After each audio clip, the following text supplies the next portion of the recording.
नमस्कार, स्वागत है आप सभी का एस्ट्रोवेदा स्कूल में। आज हम अपनी क्लास नंबर 5 शुरू करने जा रहे हैं, जिसमें हम पढ़ेंगे चंद्रमा के बारे में। तो चंद्रमा जब कुंडली के 12 भावों में, अलग-अलग भावों में जब कहीं पर भी बैठे, तो हम चंद्रमा के क्या फल कहेंगे, ठीक है? तो चंद्रमा क्या है?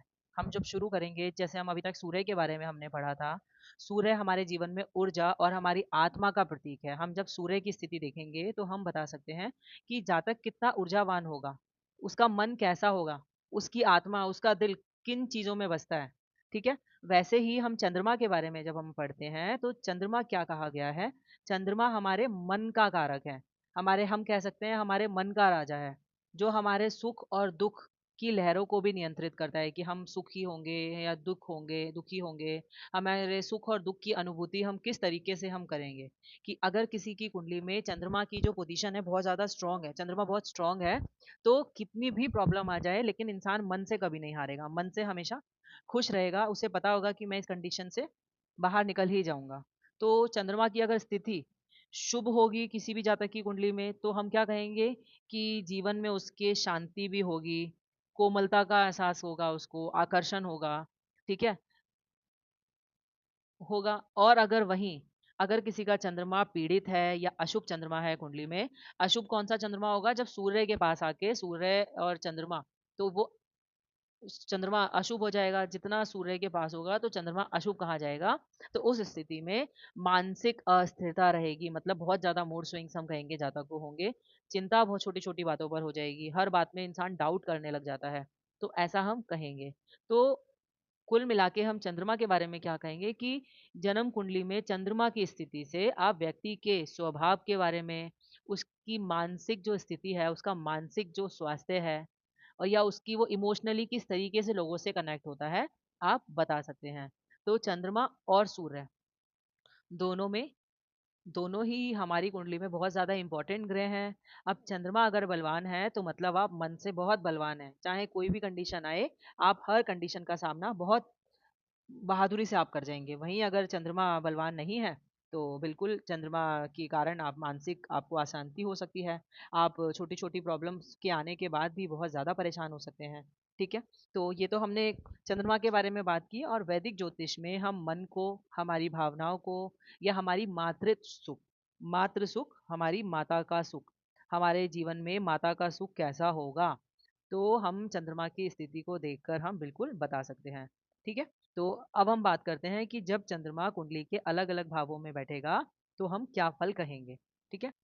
अब अगर चंद्रमा कुंडली के पहले घर में बैठे, लगन में बैठे, तो हम कहेंगे कि जो ये इंसान होगा जिसकी कुंडली में चंद्रमा फर्स्ट हाउस में बैठा है, तो बहुत ज़्यादा सॉफ्ट हार्टेड होगा, दयालु बहुत ज़्यादा होगा, मिलनसार होगा और जो उसका जो पर्सनैलिटी है ना, बहुत ज़्यादा अट्रैक्टिव पर्सनैलिटी होगी। और हम कहते हैं कि जिनके लगन में चंद्रमा हो, तो बहुत सुंदर भी ऐसे जातक होते हैं। ठीक है? दूसरों की भावनाओं को समझने वाले कि अगर किसी के इमोशंस, किसी को की प्रॉब्लम्स को बहुत जल्दी ये समझते हैं और सामाजिक सम्मान मतलब बहुत ज़्यादा ना पॉपुलर भी ऐसे लोग होते हैं। चंद्रमा है, ठीक है? सुंदर होंगे, पॉपुलर होंगे और उनका और चंद्रमा क्या है, अब चंद्रमा हमारे लगन में बैठ के सीधा हमारे ऊपर ही बैठा है। तो मतलब ऐसे इंसान का ध्यान ना अपने ऊपर ज़्यादा होगा। चंद्रमा क्या है? मन है। अब मन कहाँ है? हमारा अपने ही ऊपर है। लगन में बैठा है, तो हमारा अपने ऊपर है। तो ये बात तो हुई जब चंद्रमा शुभ स्थिति में होगा। शुभ कैसे होगा?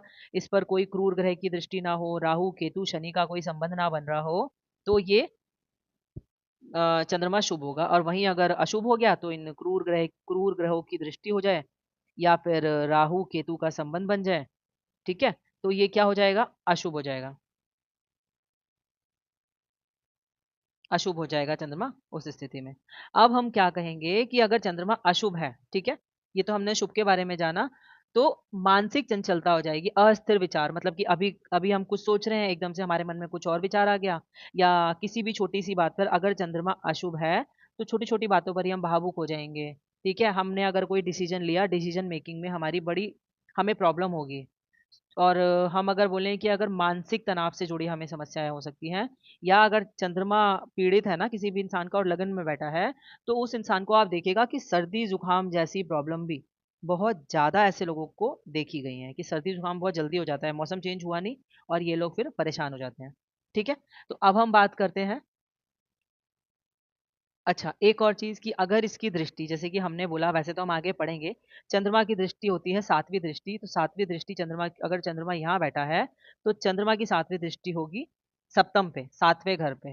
तो क्या हम कहेंगे कि जीवन साथी जो होगा ये हमारे स्पाउस का घर है, तो जीवन साथी बहुत ज़्यादा सेंसिटिव होगा, समझदार होगा और जो ये दाम्पत्य जीवन है ना, दोनों हस्बैंड-वाइफ एक-दूसरे से इमोशनली जुड़े होंगे, ठीक है? कई बार क्या होगा कि बहुत ज़्यादा कई बार है ना हमने इसका बैड इफ़ेक्ट ये भी देखा है कि भावुकता बहुत ज़्यादा होने के कारण जो वैवाहिक जो हमारा जीवन होता है ना, तो वहाँ पर हमें कहीं न कहीं ना एक डाउट की कंडीशन भी आ जाती है क्योंकि हम बहुत ज़्यादा एक-दूसरे के लिए बोलते हैं कि बहुत ज़्यादा हम उनकी केयर करते हैं। अब केयर करने का मतलब हम एक्स्ट्रा ही केयर जब करने लगे, तो वहाँ वो हमें प्रॉब्लम देगा ही देगा। अब हम बात करेंगे कि जब चंद्रमा कुंडली में दूसरे घर में बैठे, तो अब दूसरा घर क्या है? हमारे धन का है, हमारी वाणी का है, हमारे परिवार का है। अब जो मन है हमारा वो इन 3 चीज़ों में जाके बसेगा। इंसान का मन हमेशा पैसे को जोड़ने में, पैसे कमाने में लगा रहेगा। वाणी होगी चंद्रमा की तरह तो कई बार ऐसा देखा गया है कि अगर चंद्रमा बैठा है वाणी वाले घर में तो ऐसे लोगों को ना जल्दी-जल्दी बोलने की आदत होती है। ठीक है? जल्दी-जल्दी बोलेंगे ऐसे लोग और जो कोमल मतलब एक बड़ा सॉफ्ट तरीके से आपसे बात करेंगे, मधुर वाणी जिसे हम कहेंगे, वो वाणी हो सकती है। परिवार में इनके शांति वाला माहौल होगा, सहयोग करेंगे अपने परिवार में।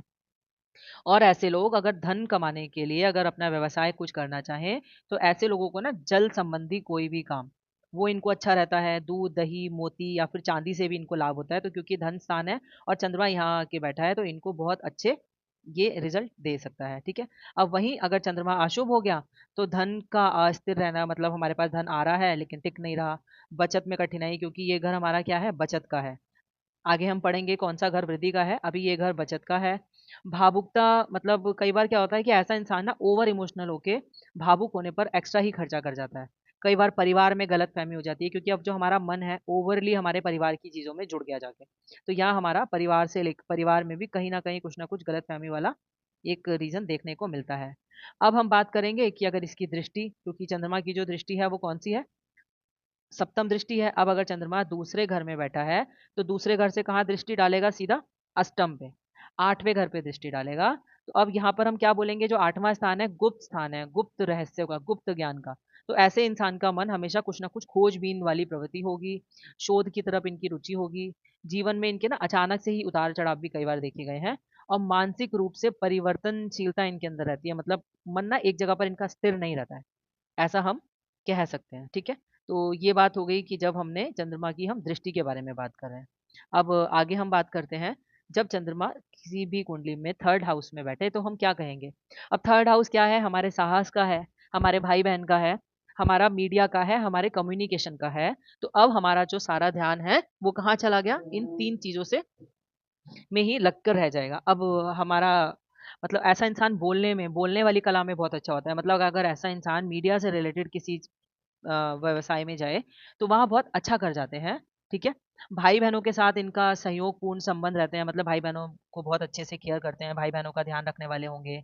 ऐसा इंसान लेखन में, मतलब राइटिंग वर्क में, कोई आर्ट वाली फ़ॉर्म में या फिर म्यूज़िक में बहुत अच्छा परफ़ॉर्म कर जाते हैं ऐसे लोग, तो इनको ज़रूर करना चाहिए, जिनका चंद्रमा शुभ होता है। अब ये तो हमने बात की शुभ की, अब वहीं अगर चंद्रमा अशुभ हो गया, तो क्या कमियाँ आ जाएँगी? साहस में कमी आ गई क्योंकि अभी इंसान पहले जब शुभ था, तो मन से बली था, अभी मन से बली नहीं है। छोटी-सी प्रॉब्लम आई नहीं कि साहस में कि अब मेरे बस की नहीं है, मैं नहीं कर सकता। छोटी-छोटी यात्रा छोटी दूरी की यात्राओं में परेशानी, जैसे 3rd हाउस है, तो ये जो हाउस है, ये हमारा यात्राओं का भी है। तो अगर जिसका शुभ चंद्रमा यहाँ बैठा है ना, तो छोटी-छोटी यात्राएँ, घूमने-फिरने का भी बहुत शौक होगा। अब चंद्रमा यहाँ अशुभ हो गया, तो भाई-बहनों के साथ में गलतफ़हमी भी अब ये करवा देगा क्योंकि चंद्रमा यहाँ पर अशुभ है, ठीक है? तो यहाँ पर हम इस तरीके से अब बात करेंगे। तो अभी तक हमने बात की है दूसरे घर के बारे में तीसरे। अब हम आते हैं जब चंद्रमा अच्छा यहाँ पर मैंने आपको अभी तीसरे घर में जब चंद्रमा बैठेगा, अब वो दृष्टि कहाँ डालेगा अपनी 7वीं सीधा नवम पे जाके, 9वें घर पे। अब 9वें घर पे जब जाएगा तो ऐसा देखा गया है कि जब चंद्रमा यहाँ है ना क्योंकि चंद्रमा बहुत दिन तक टिकने वाला मतलब बहुत तीव्रगामी हम ग्रह बोलते हैं। तो ऐसे इंसान का जो मन ना हमेशा भाग्य में भी कई बार उतार-चढ़ाव देखे गए हैं, जब चंद्रमा की दृष्टि यहाँ हो क्योंकि चंद्रमा बड़ा चंचल प्लैनेट है, तो कभी भाग्य में कुछ हो रहा है, कभी कुछ हो रहा है या धार्मिक प्रवृत्ति का होगा, गुरुजनों से इनका जुड़ाव होगा क्योंकि जो मन कहाँ चला गया पिता की ओर, गुरुजनों की तरफ चला गया, तो इनका जो जुड़ाव होगा अपने गुरुजनों से भी होगा। ठीक है, क्योंकि अब कहाँ चला गया चंद्रमा? नवम पर दृष्टि डाल रहा है। अब हम बात करते हैं चौथे घर में जब चंद्रमा बैठेगा तो क्या फल हम कहेंगे। अब चौथा घर क्या है? माता का है, घर परिवार का है, संपत्ति का है, सुख का है। तो अब जो चंद्रमा है चौथे घर में चला गया तो चौथा घर में जाके चंद्रमा वैसे भी शुभ माना गया है। तो ऐसे इंसान को अपनी माता से बहुत प्रेम होगा, माता का पूरा सहयोग भी मिलता है ऐसे इंसानों को, कि अगर कहीं पर कोई प्रॉब्लम आई तो माताजी उनकी तुरंत खड़ी हैं कि आपको मैं हूँ आपको सँभालने के लिए, ठीक है? घर में शांति होगी, सुख-सुविधाएँ होंगी, वाहन और एक होता है कि हमें हर तरीके की संपत्ति का यहाँ पर और अचल संपत्ति का लाभ ज़्यादा मिलेगा, ठीक है? तो यहाँ पर हम देखेंगे और वहीं अगर चंद्रमा अशुभ हो गया, तो माता के स्वास्थ्य में क्योंकि देखिए सबसे पहले तो आपकी कुंडली में जो जीवित जो सजीव चीजें हैं ना उन पर असर सबसे पहले आएगा अगर कोई भी ग्रह खराब हो गया है तो। अब चंद्रमा क्योंकि माता का कारक है, अगर चंद्रमा खराब है ना तो अपना मन तो परेशान है लेकिन हमारी माता का स्वास्थ्य भी अच्छा नहीं होगा, ठीक है?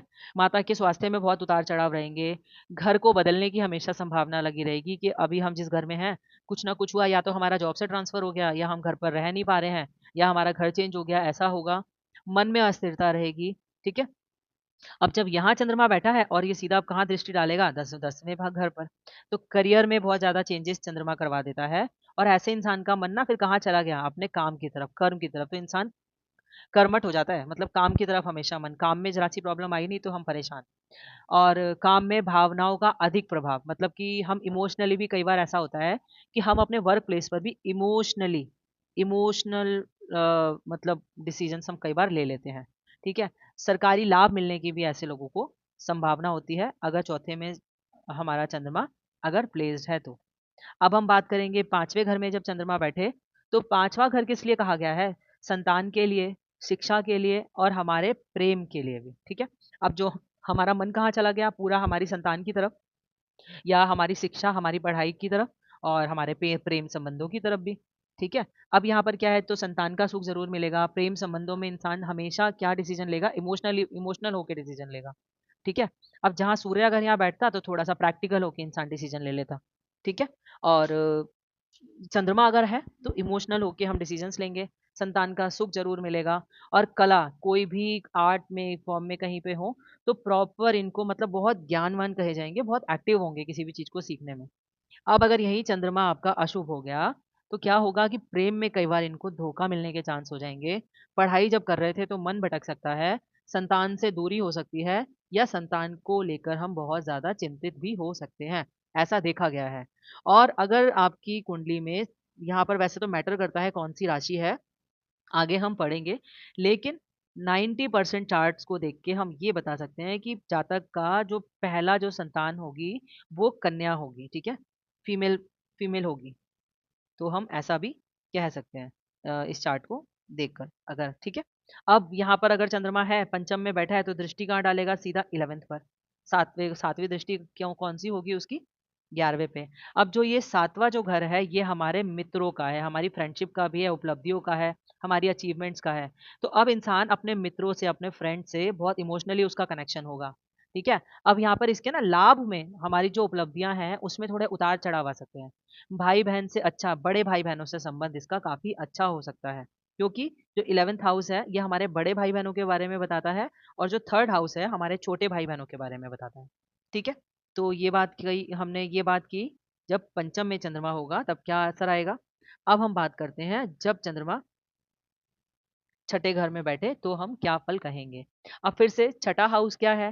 रोग, ऋण और शत्रु का है। अब रोग, ऋण, शत्रु का है तो जब चंद्रमा यहाँ बैठेगा तो इंसान मतलब रोग, ऋण, शत्रु कुछ भी आए, कोई कितना भी परेशान कर ले, लेकिन अगर मन से इंसान खुश है ना, तो वो अपने शत्रुओं को भी परास्त कर देगा, अपनी बीमारियों से भी बाहर निकल आएगा। ऋण अगर लेगा तो बहुत सोच समझ के समझदारी से लेगा, ठीक है? और या अगर इस यहाँ बैठा अगर चंद्रमा स्ट्रॉन्ग है ना, तो प्रॉब्लम ज़रूर होगी कि अगर प्रॉब्लम हो गई हमें जल से जुड़े या चंद्रमा तप से जुड़े रोग हो गए, हमें सर्दी-खाँसी हो गई, तो बहुत ज़्यादा हम कहते हैं कि जैसे कई बार हमारे चेस्ट में हमें बहुत आगे-आगे बीमारियाँ जैसे टीबी हो गया या और प्रॉब्लम्स हो गई, वो सब हो जाती है ना, तो बहुत कम देखा गया है अगर चंद्रमा यहाँ स्ट्रॉन्ग है। और वहीं चंद्रमा अगर पीड़ित है, तो क्या होगा? खर्चे में वृद्धि हो जाएगी, अकेलापन इनको लगेगा कि मैं बहुत ज़्यादा अकेला हूँ। ये अकेला क्यों लगेगा इनको? पहले हम इसके नकारात्मक बात कर लेते हैं। ठंडी जुकाम जल्दी लग जाएगा इनको। शत्रु और विवाद, मतलब शत्रुओं से विवाद हो सकता है, तो शत्रु इनकी विवाद या एक बोलेंगे ना कि शत्रुओं से अगर वाद विवाद हो गया, किसी से वाद विवाद हो गया, तो वो इनका जल्दी फायदा उठा लेंगे, क्योंकि यहाँ पर मन से ये कमजोर हो गए। अब चंद्रमा अगर छठे में बैठा है तो वो कहाँ दृष्टि डालेगा? सीधा 12वें घर पे। 12वां घर क्या है? हमारे खर्च का है। अब यहाँ पर ये खर्च में वृद्धि करवा देगा, अकेलेपन का, क्योंकि 12वां घर हमारा एक बिल्कुल अकेलापन का भी है, ठीक है? अकेलापन का अनुभव कराएगा, विदेश यात्रा के योग करा देगा। तो ऐसा हम फल बोलेंगे अगर चंद्रमा छठे घर में बैठेगा तो। अब आगे बढ़ते हैं। अब चंद्रमा अगर आपके सप्तम में होगा तो क्या होगा? तो सप्तम जो है 7वां घर है हमारे विवाह का, हमारी साझेदारी, मतलब हमारी पार्टनरशिप का। अब चंद्रमा जब शुभ है तो यहाँ पर हमें बहुत ज़्यादा हम इमोशनल होंगे, इमोशनली कनेक्टेड होंगे अपने जीवन साथी की तरफ को लेकर, ठीक है? जो हमारा जीवन साथी है बहुत ज़्यादा इमोशनल होगा, हमारा देखभाल करने वाला होगा, ठीक है? और हमें अगर चाहे बिज़नेस हो या हमारा पार्टनर के साथ हमारा रिलेशनशिप हो, हम इमोशनली बहुत ज़्यादा कनेक्ट हो जाएँगे, ठीक है? तो हालाँकि यहाँ पर जब चंद्रमा बैठे ना तो बहुत अच्छा हम नहीं बोलेंगे, क्योंकि इमोशनल एक्स्ट्रा हो जाना बिज़नेस में किसी भी पार्टनर के साथ बहुत अच्छा फल नहीं देता है।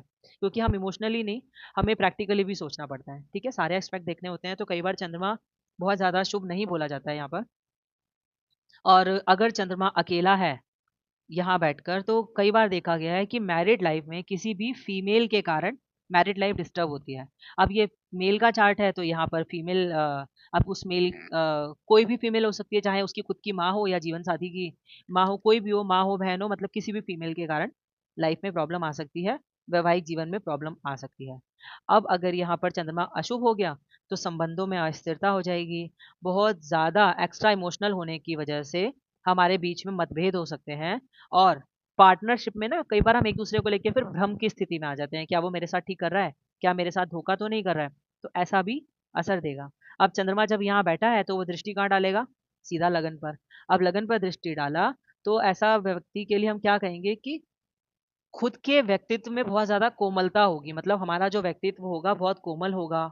निर्णयों में हम जीवन हमारे जो भी हम निर्णय लेंगे ना उसमें जीवन साथी का प्रभाव ज़रूर होगा। मतलब हमने जीवन साथी से सोच के डिसीज़न लिया, या हमने अपने जीवन साथी को ध्यान में रखने के बाद ही कोई डिसीज़न लिया, ऐसा भी फल हम कहेंगे। ठीक है? अब हम बात करते हैं अष्टम के बारे में कि 8वें घर के बारे में। तो 8वां घर क्या है? आयु का है, गुप्त विषय का है, ठीक है? तो अब जब चंद्रमा यहाँ चला गया तो हमारा जो मन है हमेशा खोजबीन वाली प्रवृत्ति का हो जाएगा। हम गुप्त विद्या सीखना चाहेंगे, ज्योतिष हम पढ़ सकते हैं, तंत्र मंत्र में हमारी रुचि हो सकती है। जीवन में हमें बहुत ज़्यादा गहरे अनुभव कई बार हो जाते हैं कि मतलब हम इतना डीपली सोचते हैं ना हर चीज़ के बारे में जाके, तो हमें बहुत डीप नॉलेज होती है हर एस्पेक्ट को लेकर, ठीक है? अब अगर चंद्रमा अष्टम में बैठा है और सीधा दृष्टि कहाँ डालेगा? सेकंड पर डालेगा, तो वाणी में ऐसे इंसान की गुप्तता होगी, मतलब इंसान बात तो करेगा लेकिन हर बात आपको नहीं बताएगा, थोड़ा छुपाएगा। परिवार में कुछ रहस्य वाली बात होगी कि परिवार में आपको चाहे लगे कि बड़ा साफ-सुथरा सा परिवार है, लेकिन फिर भी कुछ ना कुछ चीज़ें ना छुपी हुई हो सकती हैं कि परिवार के लोग आपस में ही बातें छुपाएँगे, अगर अष्टम से दृष्टि डालेगा, अष्टम को बैठकर सेकंड में दृष्टि डाले, क्योंकि परिवार पर अब इसने दृष्टि डाल दी, हमारी वाणी पर दृष्टि डाल दी। तो ये फल देगा चंद्रमा जब अष्टम में बैठेगा तब। अब नवम में जब चंद्रमा बैठेगा, 9th हाउस में बैठेगा, तो हम कहेंगे कि 9th हाउस है हमारे भाग्य का, हमारे धर्म का और हमारे गुरुओं का, ठीक है? हमारे पिता का भी है। तो ऐसे इंसान का मन धर्म पर, संस्कृति में आस्था होगी, यात्राओं से ऐसे इंसान को लाभ होगा, क्योंकि नवम हाउस हमारी यात्रा का भी है। इंसान अपने पिता से बहुत ज़्यादा कनेक्टेड होगा, पिता के लिए अपने गुरुओं से बहुत ज़्यादा कनेक्टेड होगा। अब वहीं पर अगर चंद्रमा नेगेटिव हो गया, तो भाग्य पर अत्यधिक निर्भरता हो जाएगी। अब निर्भरता का मतलब कि इंसान ना हमेशा अपने भाग्य के बारे में सोचेगा कि मेरा भाग्य ऐसा है, मुझे ही कुछ नहीं मिलता, मुझे ही प्रॉब्लम क्यों होती है? मतलब इंसान अपनी मेहनत पर विश्वास कम करके भाग्य पर ज़्यादा करने लगता है। ठीक है? अपने गुरुओं से, अपने पिताओं से मतभेद हो जाएगा अगर यहाँ पर चंद्रमा आपका अशुभ हो गया तो। अब चंद्रमा यहाँ बैठा है तो अब वो दृष्टि कहाँ डालेगा? सीधा 3rd हाउस पर। अब जब 3rd हाउस पर चंद्रमा ने दृष्टि डाली, तो भाई-बहनों से भावुक संबंध हो जाएँगे, लेखन और कला में उन्नति हो जाएगी, क्योंकि अब भाग्य जुड़ गया हमारा लेखन कला से, ठीक है? तो यहाँ पर हम क्या कहेंगे कि उन्नति होगी इंसान की, लेखन कला वाला अगर कुछ कार्य करे तो वहाँ पर भी इनको काफ़ी बेनिफिट होगा, क्योंकि अब यहाँ पर हमारा भाग्य साथ दे रहा है। तो अभी तक हम इतने घर पढ़ चुके हैं, अष्टम, नवम तक हम आ चुके हैं। अब हम आते हैं सीधा 10वें घर पर। तो 10वां घर क्या है? हमारे कर्म का हाउस है, ठीक है? हमारा कर्म, कर्म के बारे में बताता है। तो सार्वजनिक कार्यों में लोकप्रियता होगी क्योंकि चंद्रमा क्या है? एक्सप्रेस करने वाला। तो हमारा जितना भी पब्लिक डीलिंग वाले काम है ना, वहाँ पर बहुत लोग पसंद भी करेंगे, ठीक है?